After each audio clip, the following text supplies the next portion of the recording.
Assalamualaikum warahmatullahi wabarakatuh. Welcome back my channel. Perkenalkan, nama aku Yunus Mawati. Di sini aku bakalan review books yang pertama. Judulnya yaitu Atomic Habits karya James Clear. Ini tuh merupakan buku udah bestseller banget di seluruh dunia tentang bagaimana kebiasaan kita dimulai dari yang kecil dulu. Jadi, dalam buku ini ada satu kalimat yang menurutku aku suka juga. Tiada 1000 langkah tanpa satu langkah kecil yang memulainya. Kiranya itu sebaris kalimat yang mendefinisikan apa itu Atomic Habits dalam buku ini. Seseorang yang ingin memperbaiki diri, kebanyakan hanya berfokus akan hasil dan ganjaran yang akan ia dapatkan. Seseorang mengira apabila ia ingin mengubah hidupnya menjadi lebih baik, ia perlu memerlukan perubahan besar pada dirinya. Padahal pada dasarnya perubahan-perubahan nyata dan hebat yang akan kita temukan ialah gabungan ratusan bahkan ribuan hal-hal yang kecil yang kita lakukan sebelumnya.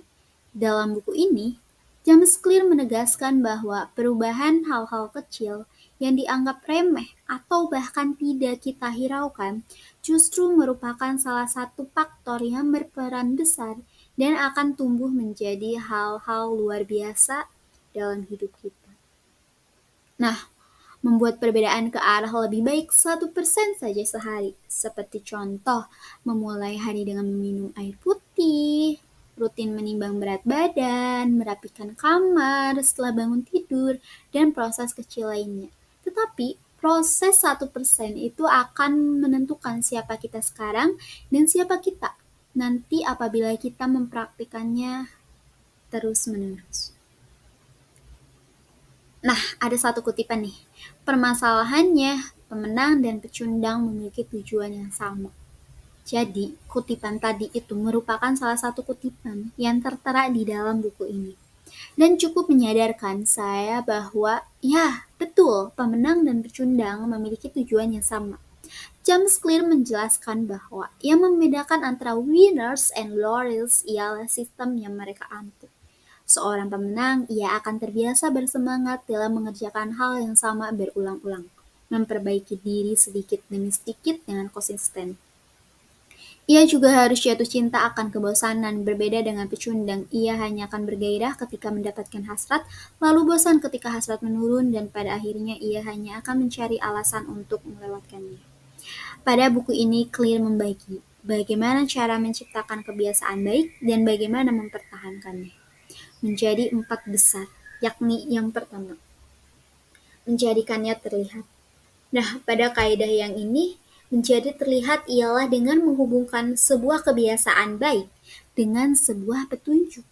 Ini bisa tergantung situasinya. Apabila seseorang ingin menurunkan berat badan, maka apabila ia melihat lift, ia akan menggunakan tangga saja, bukan menggunakan lift. Menjadikan sebuah konteks menjadi petunjuk ialah salah satu tahap untuk memulai kebiasaan ini. Begitu kebiasaan terbentuk, mustahil kita akan melupakannya dan menjadikannya itu sebagai pengendalian diri. Hukum yang kedua, menjadikannya menarik. Inti dari kaidah kedua ini adalah perlunya kita membuat kebiasaan yang telah kita mulai sebelumnya menjadi sebuah kebiasaan yang menarik karena sesungguhnya pengalaman yang menyenangkanlah yang akan memotivasi kita untuk melakukan kebiasaan itu terus-menerus. Contoh sederhananya merujuk ke kebiasaan menggunakan tangga. Alih-alih lift, kita bisa membuatnya menyenangkan dengan menggabungkan hal itu dengan hobi kita. Tiap pagi misalnya saya pergi ke kantor dengan menggunakan tangga. Setelah pulang kerja, saya akan mendapat ganjaran bisa menonton satu video terbaru grup musik idola saya. Yang ketiga, menjadikannya mudah. Nah, kita perlu menciptakan sebuah kebiasaan menjadi mudah. Salah satu yang dapat kita lakukan ialah menciptakan lingkungan tempat melakukan kebiasaan baik menjadi nyaman dan tanpa hambatan. Biasanya kita malas merapikan kantor dan meja kita setiap hari, padahal tujuan merapikan kembali tiap kali menggunakan sebuah ruangan bukan hanya untuk kebersihan setiap kegiatan akhir, tetapi juga untuk menyiapkan dan memudahkan kegiatan yang akan datang. Intinya kita perlu merancang hidup kita supaya aksi-aksi dan kegiatan yang paling penting adalah aksi-aksi yang paling mudah dikerjakan.